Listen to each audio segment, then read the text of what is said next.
Previously.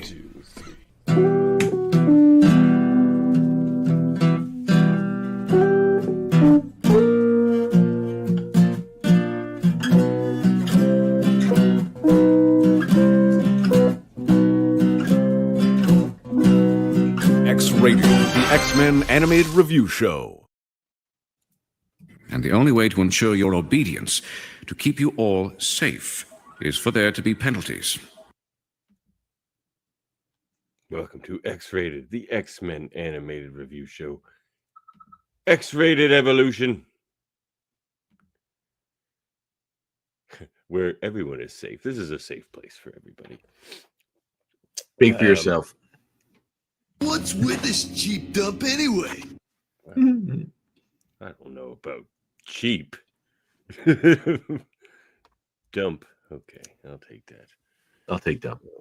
Hold on, I gotta turn off this baby monitor. It's gonna keep beeping at me. Oh, I don't know. It doesn't. Do they not turn off? Well, okay. Moving on. We're here to. Well, who are we? Who are we, Andre? Well, I just said who you were, but who am I? I am one of your Very existential question. Who is anyone? Well, yeah. Who? How did I mean that question? Confirmed. He's unconscious and starving. Yeah, well, I'm a little bit of both those things, and with me, as always, is Tabitha Andre Smith. Not that I like you or nothing, but I don't want to see you get hurt. I don't want to see you get hurt, I don't want to get hurt. Andre. Well, then So don't hurt me, Davin. I'll try not to. I mean, maybe this story will. I don't know. We're here to review X-Men Evolution, Season 2, Episode 3, Bada-Bing, Bada-Boom. Written by Greg Johnson and directed by friend of the show, Stephen E. Gordon. Bada-Bing, Bada-Boom. I don't... This title has very... Just because there's someone named Boom Boom in it, they have to use a phrase that has boom in it. Well, I think, maybe like with the thieving aspects of the episode, maybe it's like a bada-bing, bada-boom, get it done, get in and get out kind of thing. I don't know. I'm not sure that's what Bada-Boom, Bada-Bing, Bada-Boom is supposed to be. Anyway. Our Italian listeners, let us know. Let us know. Yeah. What's up, Andre? Oh, just looking up Bada-Bing, Bada-Boom. Not much. Busy life as always. It's a day off today, but not for me. I was running around doing a lot of stuff. How about you? Oh, just chilling, getting ready for spring. No, yes, Planting my plants, planting my seeds. Getting your little seeds under there. Do you glow lights or whatever you do for them? Do you do that? Start Yep, they're over there under the lights. Gotta start planting my tomatoes soon. Plant your tomato? How do you get them in the ground? Or do you mean seeds? Okay. My seeds in the ground. I was going to say, it's fucking frozen. They wouldn't do anything. They just die. You just kill them. Oh, just be dead. It's going to be frozen for a long time because there's just a thick layer of ice now. I don't know about up your way if it's just icy. Not the same. It's brutal right now. I was out at take a long time to melt. Trivia night earlier, and it was the roads were really crummy getting home from it. So,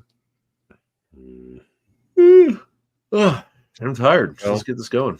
Well, let's get into the episode then, shall we? All right. Well, this is Bada-Bing, Bada-Boom, and we begin with first it kind of. Let me go back to the window here. First, I guess it just starts with sort of a. We saw Kurt there on the ledge.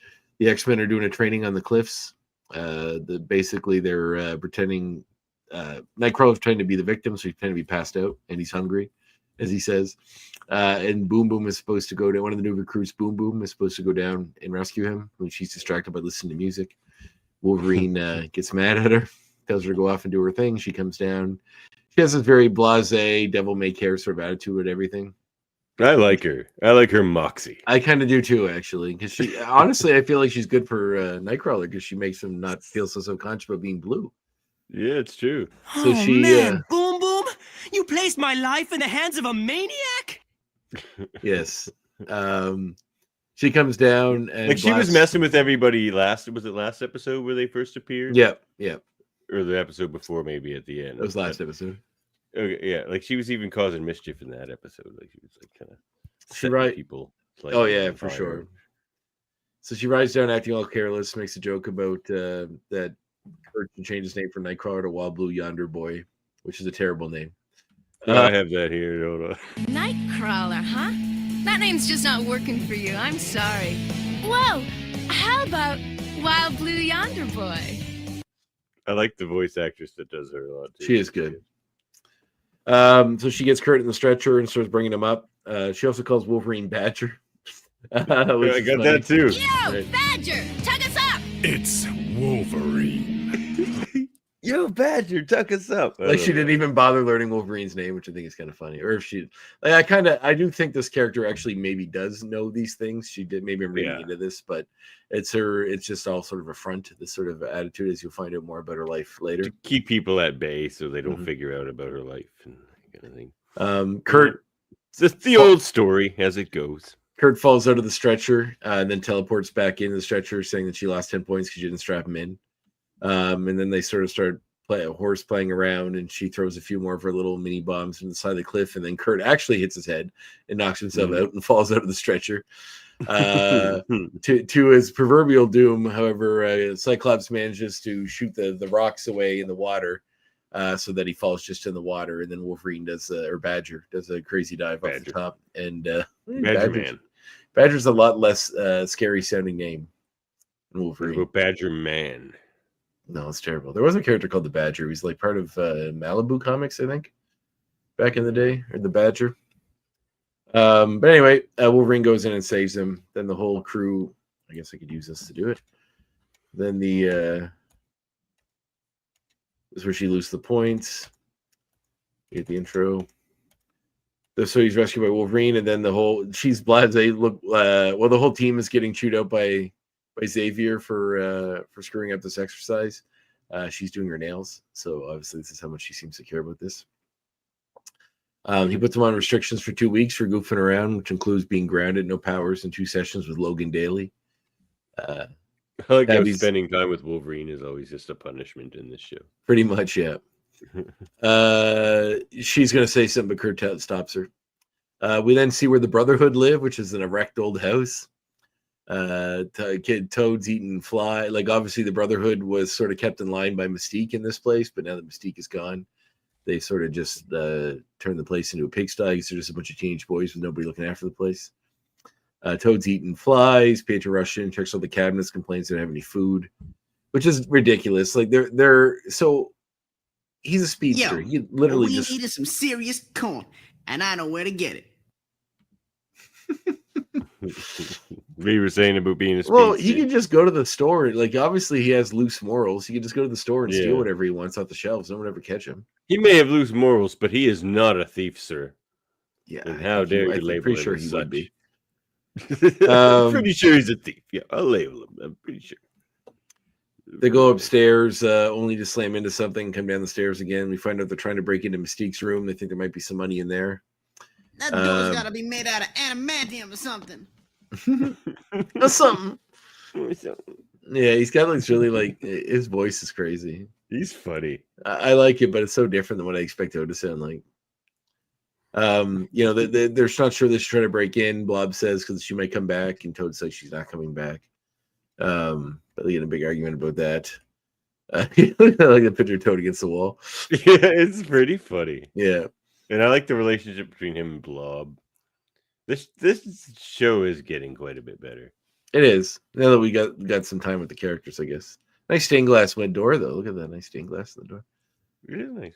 It's I expensive do shit. enjoy a stained glass myself. So then we see Mr. Kelly makes an announcement about a fundraising carnival that's being held to raise money for the new gym, as the old one was destroyed by avalanche in the previous little while ago there. And the office, he tells Secretary Dorothy to pick up the proceeds every hour and deposit them to the office safe. Turn around and find a man that's been standing there listening. He tells, who's this fella? He tells the secretary that he's there to see Tabitha Smith. She's his daughter. I'm sorry, sir. Tabitha has a restricted visitor list. I'll have to refer you to the Xavier Institute. She has a restricted visitor list because of him. Yes, he says thanks. Actually, that was perfectly timed. As I was about to say next. So Yeah. he says thanks and leaves. In school, we see Tabby can't get her locker open. She uses her powers to get it open, and then realizes it's not her locker, which is like, sort of once again her sort of blasé attitude. Kirk comes up behind her, says she's not supposed to using her powers. They argue over the punishment.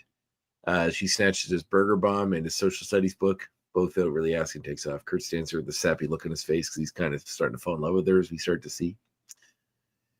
Evan shows up and tells him he's late for chemistry, which is the only line I think Evan has in the Star episode. He hasn't said, he's always appeared, but he hasn't said very much in this show.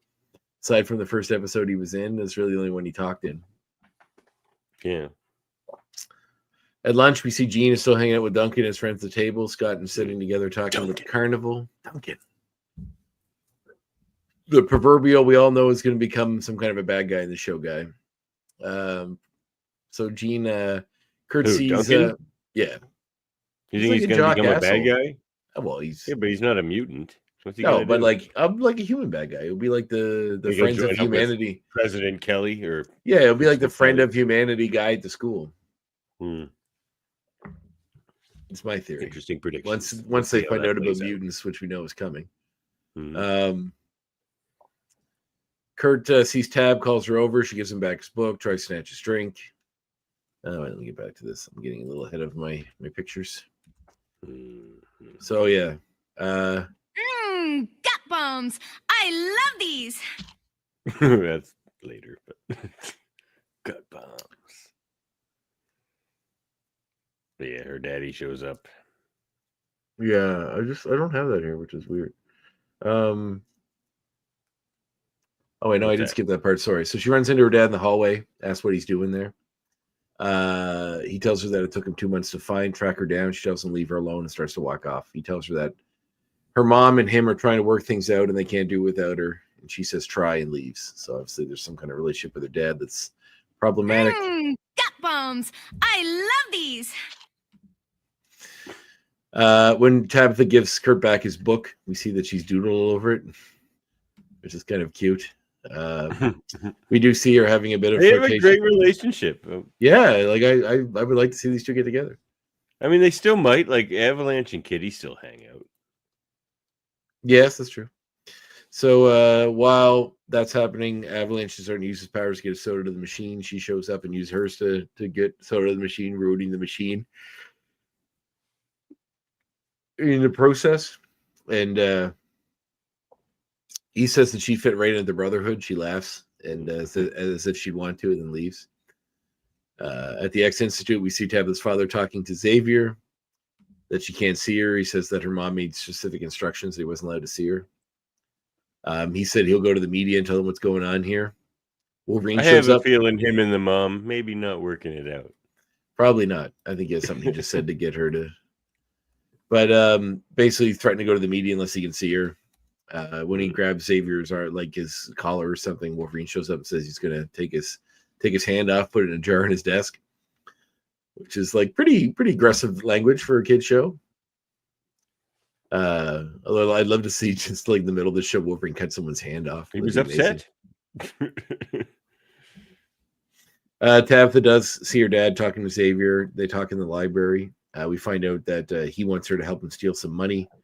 Because that's what she used to do for him before she got sent to the school, because he's a bad guy and always saw her as a method of getting money for him by using her powers with robbing places or busting in the ATMs or anything like that. He says get phones. They get what? Payphones. They would like lawsuit payphones. Yeah, get what, like $30 in quarters. Yeah, exactly. So he wants her to help him steal the money. He says that this is the last thing that'll leave her own forever. She agrees to do it just so that get him out of her life. So Tabitha talks Kurt into porting them over to the carnival, even though they're grounded. They do some pranks, and they blast Blob's hot dog out of his hand. Lance and Blob catch sight of Tab and Kurt and follow them. On the Ferris wheel, we see Scott is sitting alone, and he's joined by Taryn Fujioka. Is that how I pronounce that right? Fujioka? Who walks up and asks if she can ride with him. He says he thought she was with Gene and Duncan. She says, yeah, but she thought she was with Gene. She says, yeah, but Gene's with Duncan and three's a crowd. So this might be the start of, because Gene walks by and sees Scott on the Ferris wheel with Taryn and looks jealous. So this is the start of the will they, won't they, both with the wrong people story that happens in all of these stories. You know, there's always the two But at people least that one of should be those together. people isn't Wolverine. Yeah, it's not going to be in this show. They're all teenagers. They're not going to, unless Wolverine was a teenager, they're not going to do that. I know. I just like that one of them isn't Wolverine. That's all I'm saying. Yeah. Well, it's actually kind of a four-way romance at this point. You got Duncan and Taryn involved.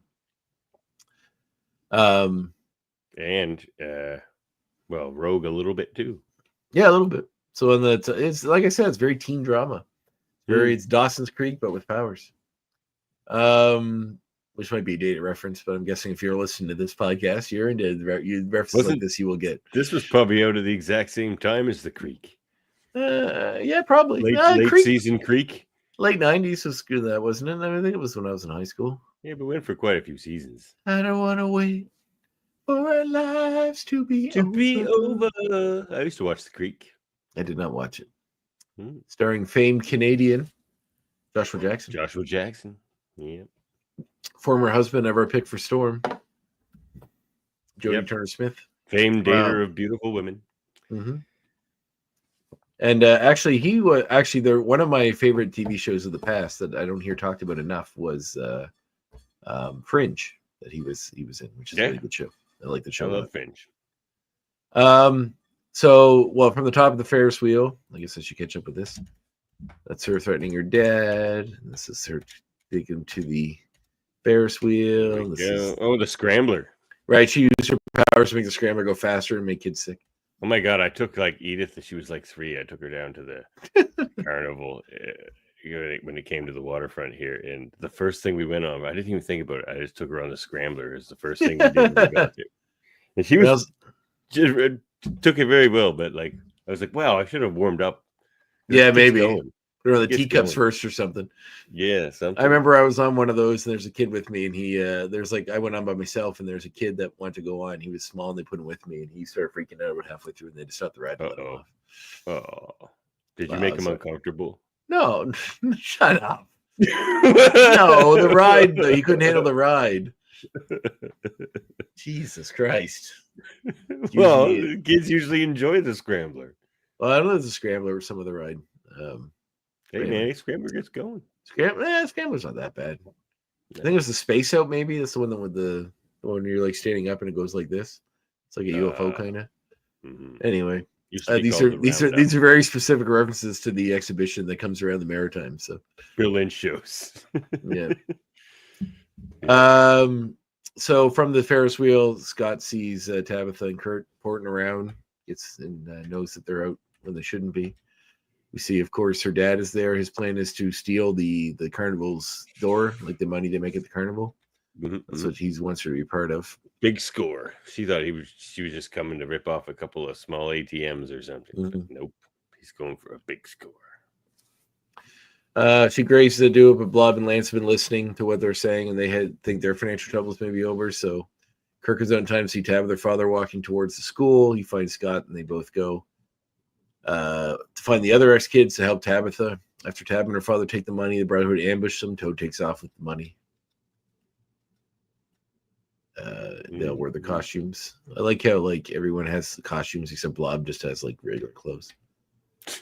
Why bother wearing the costume? Yeah. So there's a big showdown with the ex-kids and the mutants battle out. Tabitha's dad managed to get a hold of the money during the ruckus and heads up to the roof. Tabitha follows them. But the roof begins to cave in, and she tells him to leave the money behind so he can help her, but he'd rather get the money, showing what a piece of shit he is. So finally, the roof gives way. They both fall in. Kurt teleports them to safety. But her dad knocks him down and tries to run with the money. Tabitha follows him, but they're both stopped aside by the police. So Kurt and Xavier show up at the police station later to get Tabitha out. Her father is wanted on a standing warrant, so won't be getting out for a while. Tabitha tells Xavier she had to get her things and go. The X-Men aren't a good fit for her right now. He tells her that she's welcome back if she changed her mind, and she leaves. And obviously, Kurt's heartbroken because it's his first shot at love. She shows up at the Brotherhood's house and uses her powers to break into Mystique's room, which we see as a palatial, gorgeous suite with chandeliers and king-size beds with queen. Not that I like you or nothing, but I don't want to see you get hurt. With canopy beds and everything. Stop her. You go stop her. Yeah, don't she know? No chicks allowed in the Brotherhood house. Brotherhood house. Mystique lived in the house for a very long time. She was the boss, though. She wasn't a chick. I guess she was a chick. So we see When Kurt's. she sees what it's like out there, this place will look awfully good to her. Something tells me she knows exactly what it's like out there. That's it. End of episode. Yep. Time for a word with our sponsor. Nice. Oh, yes, our sponsor. You have a sponsor? Are you a person who likes to get intimate and close with your partner, but you're also a succubus? Try Magistrate brand intimacy collars. What is this from? Genosian made, cruelty free. All right, how much money do we get for that? I don't know. We'll find out. All right, moving on. So seriously, is that just a gag you're doing, or is that from something? No, that was just a gag. Okay, cool. I was like, is that really some kind of thing that we're sponsoring? You should run this by me. You're like, hey, we're sponsoring. You thought there were really Magistrate brand intimacy collars? Could be some weird nerd thing online that's doing a ripoff of X-Men stuff. I don't know. Speaking of which, Each of us will have to look into his own heart and decide. hi, Sean All right, Franklin. what were you saying? I said, yeah. Speaking of which, get us to sponsor your shit. Come on out. Yeah. Give us some money. Money. Yeah, why not? I mean, we don't do it for the money, but it'd be nice. Yeah, why not? It would be. We got bills to pay. Dead end jobs. Malice defeat. And problems with your wife. Remember the Simpsons when they're flaming moes? When the weight of the world has got you down and you want to end your life. Bills to pay, a dead end job, and problems with your wife. But don't throw in the towel, because there's a place just down the block where you can drink your miseries away. That flame will go to flaming moes. Sorry. Liquor in a mug, warm you like a hug. Happiness is just a flaming moe away. I had one of those when I was at the Simpsons part of Universal Studios. It was like $15, but it was good. I would like perfume served in a man's hat. With a plum. Don't forget about With a plum served in a plum man's floating in perfume served in a man's hat. He just reaches under and pulls it out. There you go. Like it's just waiting to go. Yeah. It's classic. Classic stuff. Mm-hmm, mm-hmm. All right. Well, X ratings. I really like this one. I'm not bad. I'm gonna give this one a 9. Yeah, I'd say it's fine. 9's good. I'll go with you. It's funny, but it also has heart. Yeah, it has a bit of heart. I don't know. It's so different than the other show. I like the other show so much. It's so different. Yeah, the other show is the best thing ever, but there's something that's not the best thing ever. It's getting better. That's true. I'll give it a 9 too. Within the context of what we've seen so far, it's definitely 9. Yeah, like it might be my favorite episode so far. So I mean, I think the last couple parts of the last season were pretty great. Yeah, those didn't do it for me as much. I thought those were kind of weird in a bunch of ways. All right, well, moving on to our X points, our uncanniest of X points. Oh, I was playing the old music. Huh. That would have confused everyone.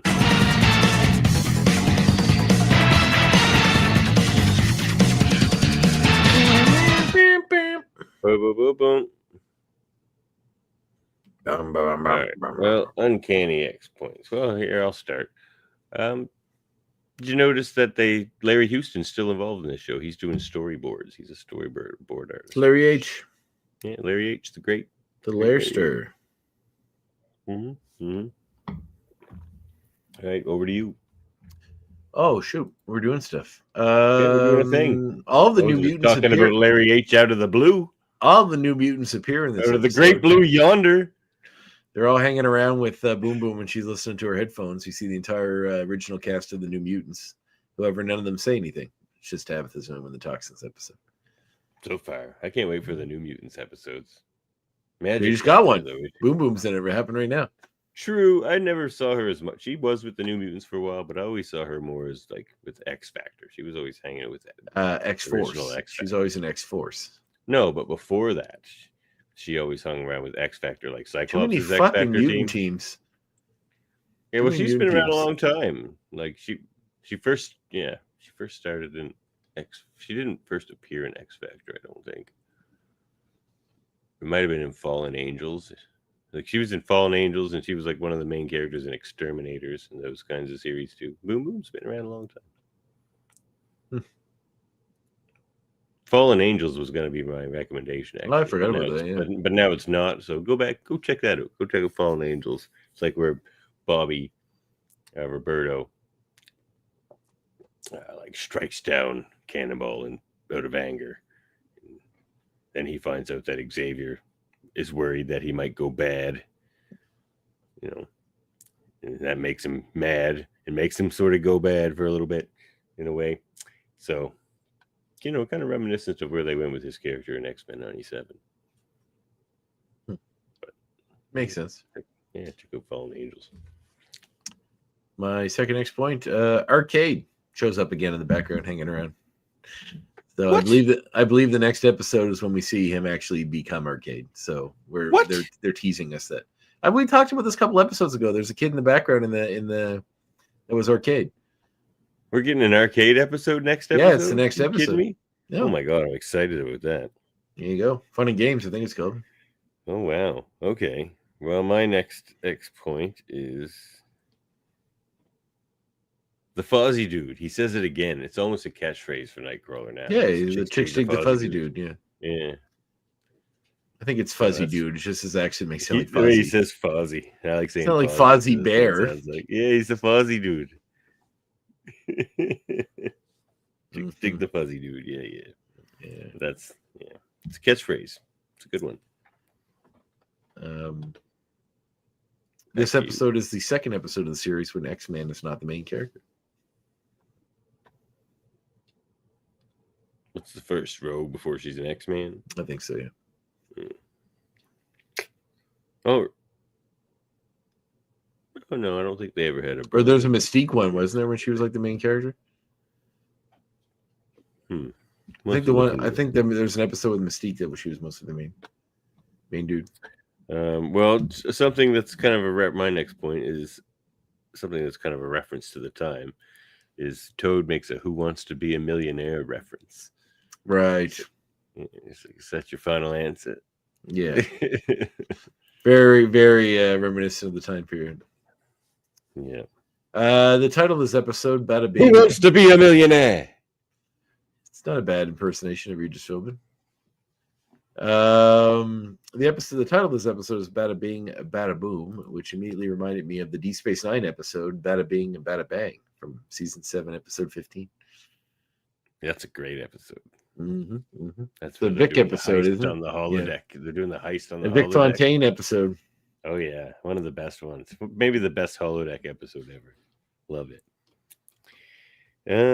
What's my next one? Is this my last one? Well, I kind of have two. One, Warren Ellis, the great Warren Ellis says Boom Boom was his favorite superhero name. And You said this before in the episode that she showed up in before. yeah, well, okay, then I'll skip that one. Well, Boom Boom is voiced by Megan Leach, who played Samantha Mulder on the X-Files. Really? She's Mulder's sister.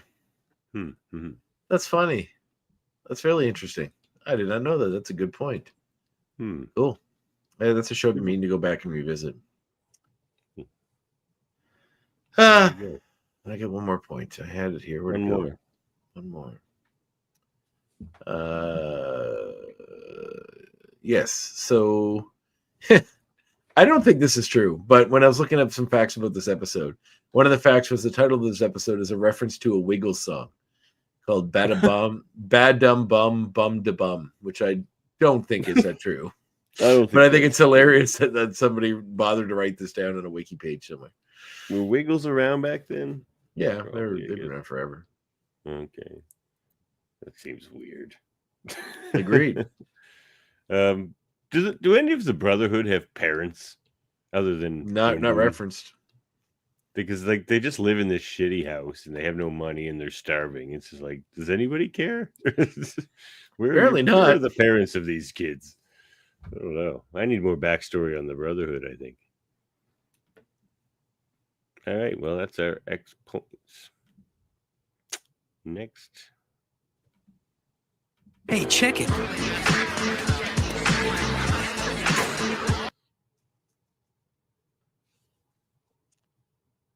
This is Hey Check It, our comic reminiscences and recommendations segment. Why don't you go first? Well, I was supposed to talk to a gentleman today. Unfortunately, he got his wires crossed and we didn't chat for my other show. But it had me, because of this gentleman, which I'm still going to talk to him. It's no issue. But because of this guy, it made me think about something because I was looking up some of his work. He is a Danish comic artist named Peter. I'm going to butcher his name. Did you ask him how to say that? No, I did look it up online. Snezjurg. You don't pronounce the B part. Peter Snezjurg, who worked on Animal Man for Vertigo Comics. But this is the version of Animal Man that came after Grant Morrison's historic run. So Grant Morrison did the first 3 volumes, and then after that we have others that continued on. So first it was Peter Milligan, who was a very famous English writer, and then Peter Milligan did the Ecstatics. He did, and then we had Tom Beach, who did Swamp Thing after Alan Moore left. He did a lot of really cool things in Vertigo Comics as well, and a lot of really interesting books of his own right. But then we had Jamie Delano, who was kind of known for doing a lot of Constantine books, but this was volume 6. And then the final volume of the series, which capped off the series, is the one that Mr. Snezjurg's art's in, is volume 7. But I just wanted to say, as a huge fan of Grant Morrison's Animal Man run, don't discount these. These are excellent and very different and really take what Vertigo did. I think Animal Man was pre-Vertigo, but it became Vertigo later when they started re-releasing these. But what it did with the books and the Animal Man mythos and how they carried on and continued in making it fun and weird and different, these writers did, is very interesting. And certainly thematically in the same vein of, if not different, because they're different writers with different ideas and different stories, but it they definitely paid tribute to the wild and weird and cool book that was to begin with. So don't discount those. Go check those volumes out and see the Animal Man that came beyond Grant Morrison. Obviously read that. That's the best. But these ones are well worth your time as well. So check out those stories too. Very good. Yeah, that'll be good. That'll be a good episode of your show. Looking forward to that one. Well, these are tumultuous times we live in, Andre. Do we? So, yeah. So my recommendation is going to be We Stand on Guard by Brian K. Vaughan and Steve Scrose. I think it's Scrose. Sorry if I butchered your name, Steve. But it is, these are tumultuous times with most of the listeners of this show, because most of our listeners are from the United States, and we're in the middle of a trade war or something right now, apparently. Not at the moment. It's been delayed for 30 days. Well, is it? Some things have, some haven't. It's so dumb. It's just dumb. It's all dumb, but it's real. So not really. This is about a war between Canada and the United States. Over water, if I recall correctly, which isn't something that over water. Which is something that is scarily probably happening. Someone bombs the White House and they blame the Canadians and use it as an excuse to go take our precious water. Which was a false flag operation, wasn't it? According, I can't remember. It's been a while since I read it. Yeah. Well, I'm only 30 issues into my reread, so I'll let you know. But we're actually going to review it, myself and X-Goon Ryan, on Friday on our Trade War special. We're going to unite American Ryan, Canadian me. Oh, I think you guys are doing a separate show. Is that under this banner? Yeah. What does that have to do with X-Men? It's not, but it's like, it's right on theme. Okay. Yeah. All right. Yeah, that sounds fun. Look forward to checking that out. Trade War special. It's this Friday night? Yep. Nice. So yeah, read that book too. I mean, there are a few times when you can tell it's a Canadians being written by an American, but for the most part, you don't notice that. But sometimes the references are just a little too surface level for like where a Canadian would be like, that's kind of like a bit cliche. Yeah, Brian K. Vaughan's wife's Canadian, if I recall correctly. Yeah, and most of his artists. Yeah, so there's a lot of Canadiana in there, which is very much appreciated by those of us who are Canadian, so yeah, like they watch on TV, like they watch The Littlest Robo. It's like this little like robot dog. That's funny. That's really funny. But so yeah, we'll be talking all about that. We're all still friends, X-Goons, don't worry. The trade war does not affect this show or the X-Men. Just affects prices in both of our countries. Well, if you want to buy X-Men stuff from the States, yes, it will certainly affect that. God damn it. This trade war sucks. Nothing's happened yet. It's just him beating. Nothing has changed. We gave him nothing that we didn't already promise him before he tried. That's to do true. This. That's he true. just and when he saw the blowback from his own country, when he's trying to do this, he stopped it and then claimed it as a victory, saying that we gave him something we didn't. It's just the same thing it always was. So it's dumb. But the average person doesn't do enough research or listen to the news enough to understand these things and just accepts that Trump has gained some victory when in the end it's exactly the same as it was before. Something really bad. Like I kind of live on this world. It's like there's something I can do about it, but I don't know, man. I'm a little concerned about this stuff more than I want to be concerned about it. I'd rather just not think about it. Yeah, so. I'd rather not think about it too. I'd rather think about hatching my chicken eggs that are gonna arrive in a couple days. You're gonna need those when the fucking war happens. We need some to eat. I'll still be eating. Come to my house. I'll make you dinner. Sounds good. All right, or breakfast with those eggs, perhaps. All right. Well, what are we doing now? The casting thing. One? So the movie. I don't know. My movie recommendation. You didn't ask me that, did you? Oh, I didn't.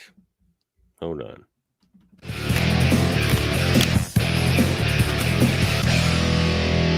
But I like movies, which is fine. Audiovisual Club with Andre. I just watched a movie today, which I'd suggest. It's called Heart Eyes. It's a horror film. Eyes. At the movie theater. You can currently watch. It's by the same director as the movie Werewolves Within, which is based on the computer video game. But this one is a serial killer named the Heart Eyes Killer. Wears a mask where the eyes are hearts that murders couples on Valentine's Day, and it's been doing this for several years. Valentine's Day release. A mismatched pair of people go out to dinner, which isn't actually a date, but they become targeted by the Heart Eyes Killer because apparently he thinks they are together, and then they sort of come together as they're running from this killer throughout the evening. So it's actually a sweet romantic comedy kind of movie with a slasher, wrapped around a slasher movie. So there's a lot of sweetness. A lot of sweetness in there, but it's on its own just as a fun horror movie slasher kind of take a send up of romantic comedies. It's a fun movie, definitely worth watching. So check that out. Heart Eyes. Jeez, is the microphone picking up that wind? That was some crazy wind out there, man. Yeah, mine's pretty nuts here too. Yeah, Heart Eyes. I kind of want to see it. Sounds interesting. It's good. Yeah, it's in the theater right now. Right. Well, if I go to the theater this week, it's going to be to see Captain America 4 because I already saw it. It was on Saturday. I thought you might want to talk about it today. I did, but I haven't seen it yet. I'll see it this week. We'll talk about it next week. We can talk about one part of it. I think it's not a big. No, don't do it. Okay. Don't do it. We got other things we can talk about, such as.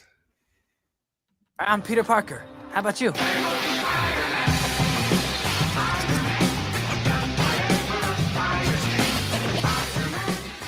Kick his ass, Seabass! Webheads! All right, we're talking about episode 3, Secret Identity Crisis of your friendly neighborhood Spider-Man.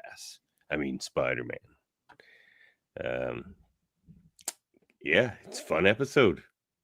We get to see Speed Demon in a new take on Tarantula. Oh, friendly neighborhood Spider-Man. Episode 3, right? Yeah. We see Speed Demon, Tarantula.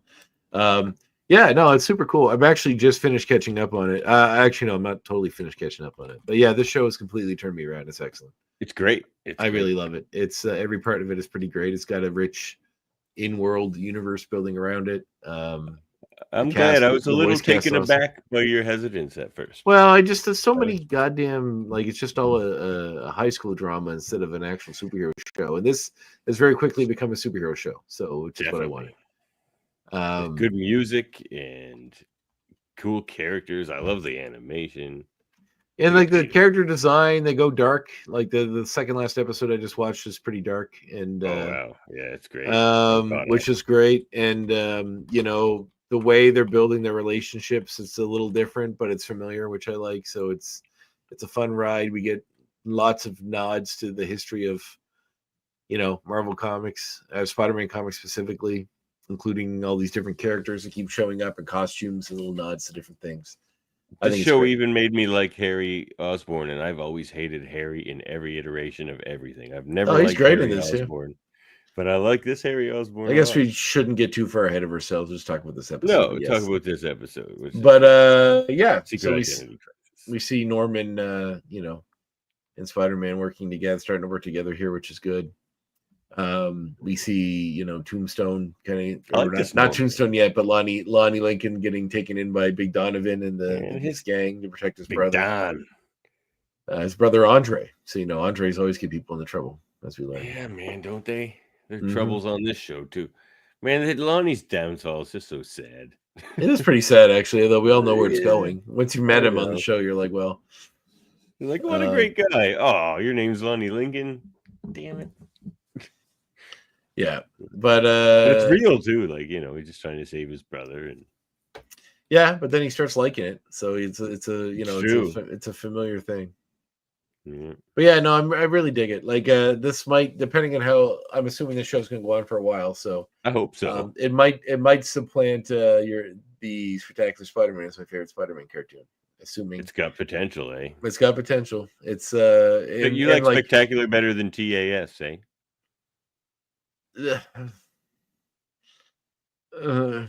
That's hard.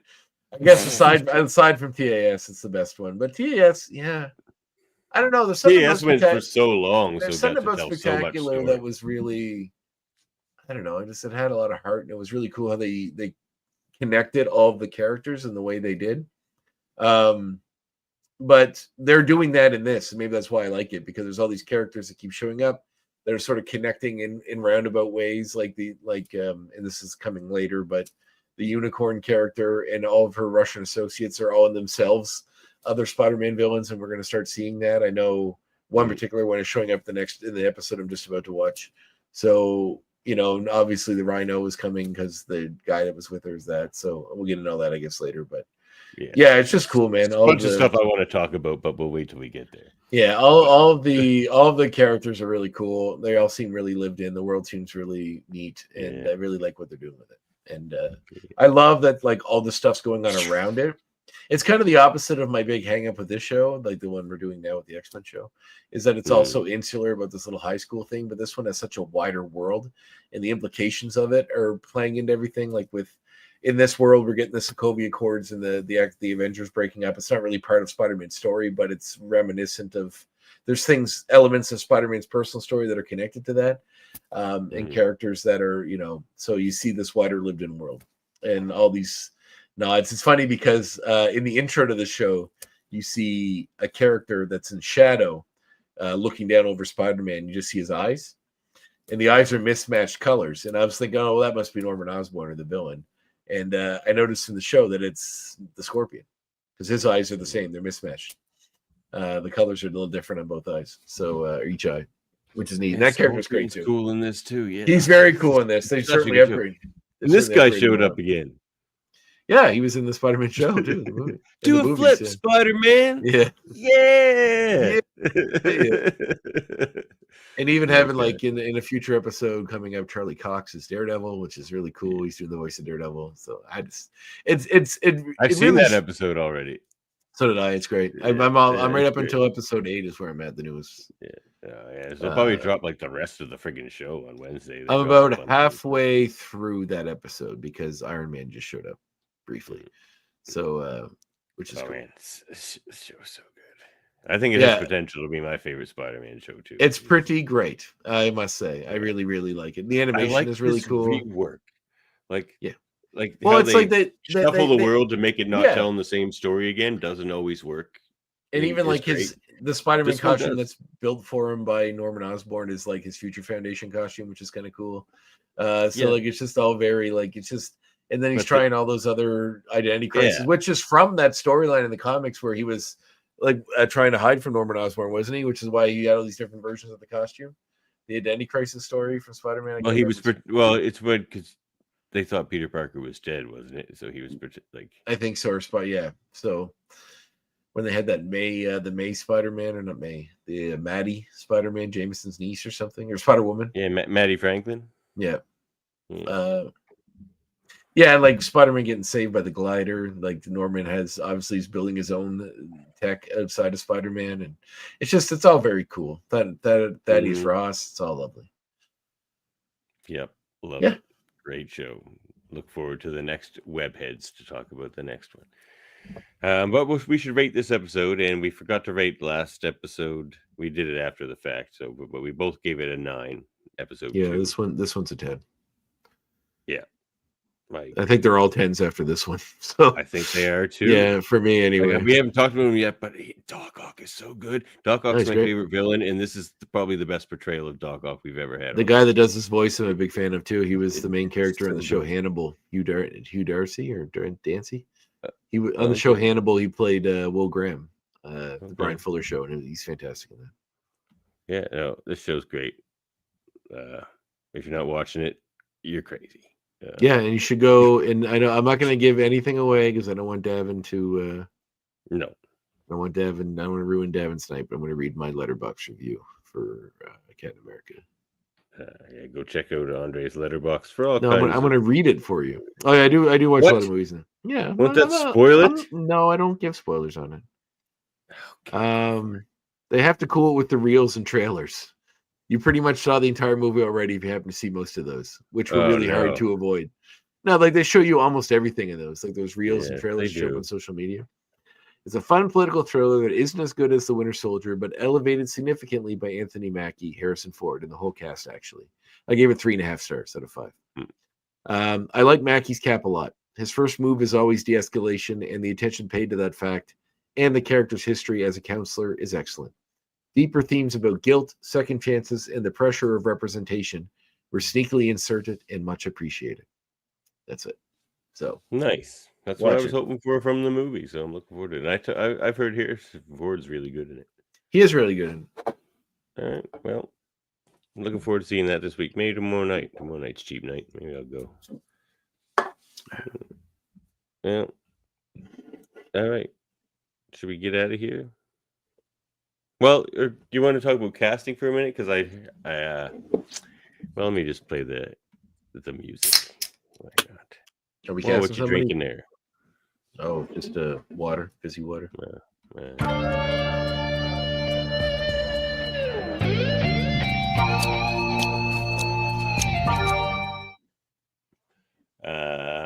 Yeah, well, I sent you that rumor about the MCU possibly casting Javier Bardem as Mr. Sinister. Good choice. Yeah. I love Javier Bardem. He's one of my favorite actors because he's in one of my favorite movies. Is it No Country for Old Men? It sure as hell is. I have that on DVD. He's also in a movie that I could never suggest to anybody because it's fucking weird, but I think it's an interesting movie. It's called The Counselor. It was written by Cormac McCarthy and directed by Ridley Scott. It's got a crazy cast in it of like Michael Fassbender, Penelope Cruz, Javier Bardem, Brad Pitt, There's more Cameron Diaz. It's like, and a lot of people, but it's a weird movie that I'm not sure if it's serious, if it's a joke on us, if it's a joke on each other. I don't know, but it's a weird movie. But I like him a lot in it. Very good. Mm-hmm. So there, that'd be good casting. I think we agree they could just make him like Victorian era Spanish or whatever, and then there you go, instead of British, and he'd be menacing, quite menacing. Yeah, I mean, he could be like a Hispanic. You know, he could be a Spanish. You know, because it was like turn of the century guy, right? Like it was like early 1900s. When Sinister was starting. No, he's older than that. I think late 1800s. No, I think it's earlier than that. I think he's like late 1700s. Really? It's like it's like in the X-Men cartoon. It was like, I guess it was around the time of Jack the Ripper, right? Because that was a reference to that. So, I mean, he's like Victorian era, right? Right. All right. Well, that makes sense. But yeah, there's Spanish people around at that time. So yeah. Oh, sure. It was 1800s. 1888 is when Jack the Ripper was killing people. Okay. So I thought he was older than that. The late 1800s. I mean, you know, the humans have only had like the technology and like the way we for like 100 and something years now, 125 years. So true enough. All right. Well, yeah, that'd be interesting casting. And there's been some rumors going around of other castings too. And one is this, I don't know his acting very much, but they've kind of potentially cast Cyclops. And it may be a better pick, I think, than the one I chose, just because the height's better. He's like, who is it? He's like 6'1". I don't know. He's this British guy. You get the name? No. But look it up. Casting Cyclops rumors. Or something, but it's Harris. It's Harris Dickerson. It's the guy I mentioned. Yeah, that guy. It's the guy I mentioned. You guys all told me I was stupid. No, remember? You didn't. Yes. When you and Jelani and Jelani were on here, we Hanif. Hanif. I had mentioned this guy. It's a guy from Baby Girl. And I showed you his picture and you told me it wasn't him. He was more of a Bobby Drake. You guys gave me a bunch of shit. Let me look it up again. What's his name? Harris Dickerson. He's a guy from Baby Girl and from Triangle Sadness. You guys all said he looked like Bobby Drake. Oh, yeah. You gave me a bunch of shit for it. That's not the best face, is it, though? Yeah. He would be great for it. And he was the one that he's the one that I said would be better for it. And you guys all gave me so much shit. Oh, well, you know what? That's not so much shit right there. All right. Well, maybe we'll come back around on that. You're eating crow. I knew you. I told every single person I've cast has been perfect in this, and that was the one that I said would be the perfect. No, not everyone, but this one maybe. Everyone is perfect. I don't know. I don't know about the face. Are you sure it's Harris Dickerson, by the way? Yeah. Okay. Is he British? Yes. Yeah, that's the one. But he has an English accent. There's also mention of a guy called Jack Champion. Yeah, he's like 6'2", so that's like a better Cyclops height. Yeah, he's a good actor. He's in all right, Harris Dickerson. We'll pick him for Cyclops. My God, I'm so mad. You guys piled on me. Well, so you hard got it in the end. Yeah, no, he's a good actor. He'd be great in that role. Well, another reason I kind of like that pick now that I've kind of looked into it a little is he is British and Cyclops isn't, of course, but I want his like everything I've seen him in to have a lot of gravitas, and British actors generally have that. Everything I've seen him in, he hasn't done. He was in the Iron Claw, like the one like he's super good. Who's he playing that? Did you watch the Iron Claw? Not yet. Oh, he's one of the Von Erich kids. There's three. There's four of them. Yeah. Baby Girl, Triangle Sadness, where the Crawdads sing, which I didn't see, was a big movie. He was in The King's Man. He was the main character in that, the one that was like the Kingsman prequel. Oh, I didn't see that. Yeah. So, but he's really good, and he'd be a great Cyclops. Let's pick him. All right. I'm still angry. I was like, I got the perfect guy, and you guys like, who? And I'm like, Harris Dickerson. And you're like, We don't know who that is. Look, and I showed you the picture, and you're all like, "No, not him. He's bad." It's gonna like take me him, some time to warm up to that face in the role. He's 28 years old too. He's perfect age. Because he has like a very thin featured face, like lower jaw there. So if you're covering up his eyes, he's gonna look. I don't know. It might look weird because it's like the glasses will make this top or head bigger, and he already has this like very thin, kind of small jaw. It's almost like he's a character called Slim Summers, almost. Maybe. Fair enough. Fair enough. So we'll go with that, and might as well pencil in Javier Bardem as Sinister too, because that's pretty cool. Yeah, that'd be perfect casting for me. I'd be happy with that. Yeah. All right. Well, now maybe we can get out of here. But I can ask you my own show, you dick. Yeah. Well, hold on. Oh, geez, I've only been called a dick 3 times today, but that. Oh, really? Hurt. Let's call you a dick. I kid. The Graphic Histories Podcast. What's up? I don't want to talk about it. All right. Well, let's all right.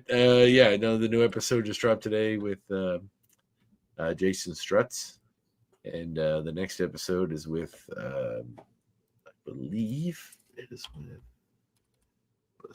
One sec. I should have it up. Dan McDade, and then after that we have Barbara Randall Kessel. So, fun. Good. I got a couple more to record. Hopefully this week. We'll see. So should be good for a bit. Yeah, right on. Check out Graphic Histories if you're not. It's a good show. Please do. I need more people to listen. Yeah. I got a decent amount of followers, but I could always use more. So yeah, for sure. Listen.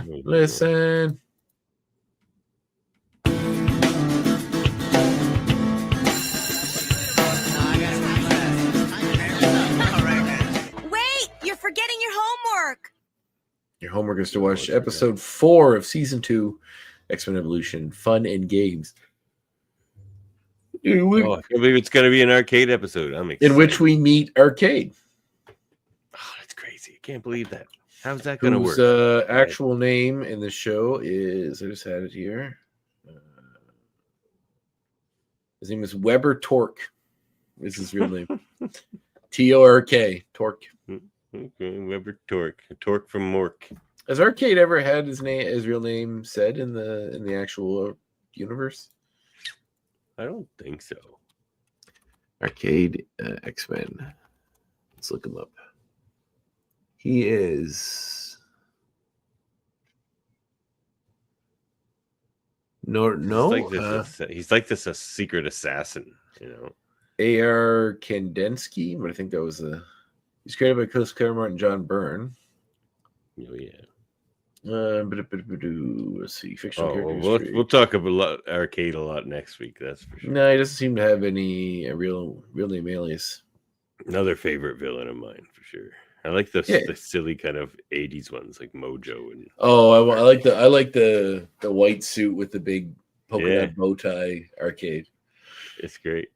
That's good. And also either read or check out our review of We Stand on Guard on Friday. Yeah, go check it out. Sounds like fun.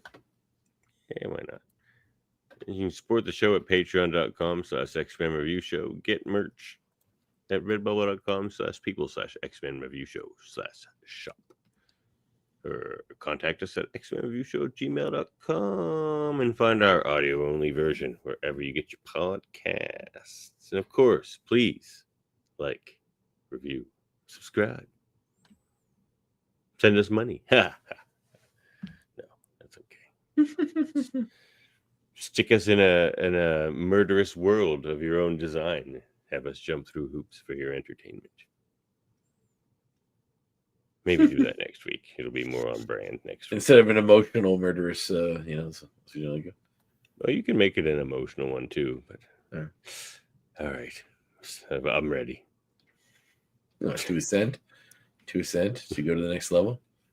Yep. All right. I'm ascending.